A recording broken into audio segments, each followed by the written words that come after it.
The unique thing about this recipe is not so much the recipe itself, but the technique we use. We don't use a bundt pan. You're going to see at the end why we don't use it. What we do is we use two 8-inch greased and floured cake pans.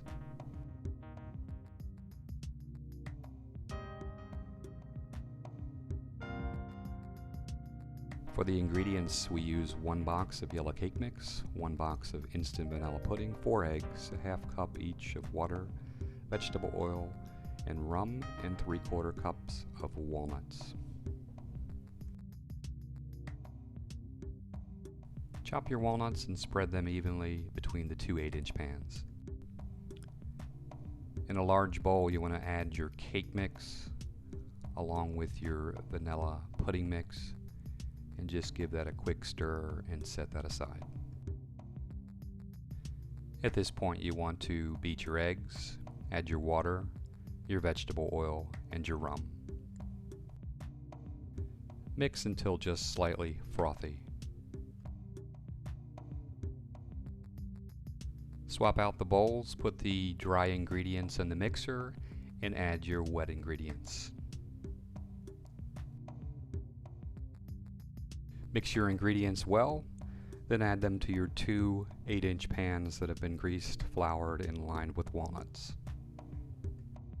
Bake them at a 325-degree oven for about 35 minutes until done.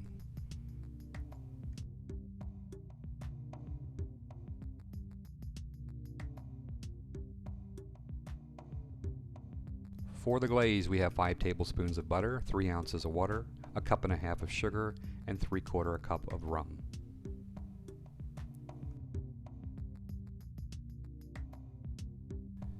In a saucepan over high heat, you want to add your 1.5 cups of sugar, your 3 ounces of water, and your 5 tablespoons of butter. Bring this to a boil on high heat, then reduce it to medium heat and stir about 6 to 8 minutes until it gets slightly thick and caramel colored. Once thickened, you can take it off the heat, slowly add your rum, and set it aside. You should at this point have about 1 3/4 cup of glaze. As soon as your cakes have cooled just slightly, you can take a serrated knife and cut the tops off and set them aside. This is actually going to be the bottom of your cake. Cake tops, a real crowd pleaser in my house.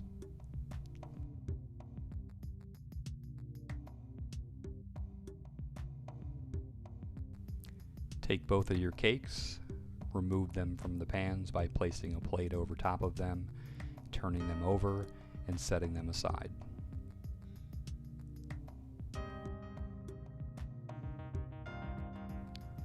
Take your glaze and put a 1/2 cup in the bottom of each pan.